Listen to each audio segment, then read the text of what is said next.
Friends, ఎలా ఉన్నారు? నేనైతే చాలా బాగున్నానండి. మీరు బాగుండాలని మనస్ఫూర్తి అయితే కోరుకుంటున్నాను.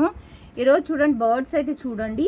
ఆల్రెడీ మేము 2 పెంచుకుంటున్నాం కదా, బట్ ఇంకో 2 అయితే తీసుకొచ్చా. ఎంత క్యూట్గా, ఎంత వైట్గా ఉన్నాయి చూడండి. దీనికి మళ్ళీ బోన్ ఒకటి చూడండి, ఇలాగా హ్యాండిల్ చేయడానికి ఇలా పట్టుకోవచ్చు.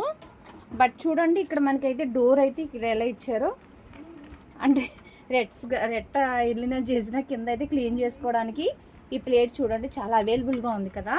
చూడండి, వాటర్కి అండ్ మేతకి చూడండి. చూడండి, వైట్ బర్డ్స్ ఉన్నాయి కదా, ఇది ఎల్లో అండ్ ఆరెంజ్ అనమాట. చూడండి ఎంత క్యూట్గా ఉన్నాయి చూడండి ఫ్రెండ్స్. చూడండి, అది అరుస్తాయి అన్నమాట. మనం మేత పెట్టకపోయినా సరే అరిచేస్తాయి అన్నమాట. మార్నింగ్ లెగకపోయినా సరే లెగ్గొట్టేస్తాయండి ఇవి పిట్టలు అనేది. చూడండి ఫ్రెండ్స్, ఎలా ఉన్నాయో చూడండి. ఈ 2 ఒక జత, అవి 2 ఒక జత అనమాట. వీడియోగా నచ్చినట్టు లైక్ చేయండి.